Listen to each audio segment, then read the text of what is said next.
ஆன்மீக நண்பர்களுக்கு வணக்கம். இன்று செப்டம்பர் 1ஆம் தேதி 3 முக்கியமான நாளை பற்றி பார்க்க போகிறோம். ஃபஸ்ட்டு, வேர்ல்டு லெட்டர் ரைட்டிங் டே. இன்றைக்கி வாட்ஸ்அப், இன்ஸ்டாகிராம், டெலிகிராம் நிறைய ஆப்ஸ் வந்துருச்சு, நிறைய சேட்டிங்க்கு வந்துருச்சு. இருந்தாலும் ஒரு கையால் எழுதின ஒரு கடிதத்துக்கு இருக்கிற மரியாதை வந்து இன்றைக்கி வரைக்கும் இருந்துகிட்டே இருக்குது.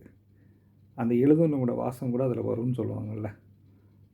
நமக்கு ரொம்ப அன்பான ஒருத்தவங்களுக்கு நீங்கள் உங்கள் கையால் ஒரு கடிதம் எழுதி பாருங்கள். சில வார்த்தைகள் வந்து அவங்களோட வாழ்க்கையே மாற்றிடும். நாமளும் அதை முயற்சி செய்வோமா? 2வது, நேஷ்னல் சிக்கன் பாய் டே.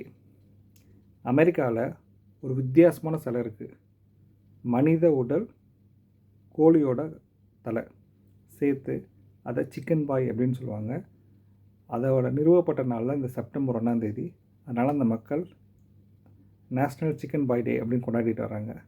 இந்த மாதிரி நம்ம ஊர்லேயும் ஒரு பெக்யூலியரான ஸ்டாச்சுஸ் அது இருந்துச்சு அப்படின்னா எனக்கு கீழே கமெண்ட்டில் சொல்லுங்கள். 3வது, நேஷ்னல் நோ ரிதம் டே. அதாவது ஆங்கிலத்தில் சில வார்த்தைகளுக்கு வந்து என்னென்னா ரிதமிக்காக இருக்காது. ஆரஞ்சு, மவுத், சில்வர் இந்த மாதிரி வார்த்தைகள்லாம் வந்து ரிதமிக்காக இருக்காது. கவிதை இல்லாத சொற்களுக்கும் தனி பெருமை உண்டு அப்படின்னு சொல்லிட்டு அவங்க இந்த நேஷ்னல் நோ ரிதம் டேயை கொண்டாடி விடுறாங்க. இந்த மாதிரி சிறப்பு தினங்கள் நம்ம நினைவூட்டுவது என்னென்னா வந்து வாழ்க்கை எப்பயுமே ரொம்ப சுவாரஸ்யமாகவும் அர்த்தமுள்ளதாக வாழணும் என்பதை மட்டும்தான். இந்த மாதிரி பயனுள்ள தகவலுக்கு நம்ம சேனல் லைக் பண்ணுங்கள், ஷேர் பண்ணுங்கள், சப்ஸ்கிரைப் பண்ணுங்கள். தேங்க்யூ.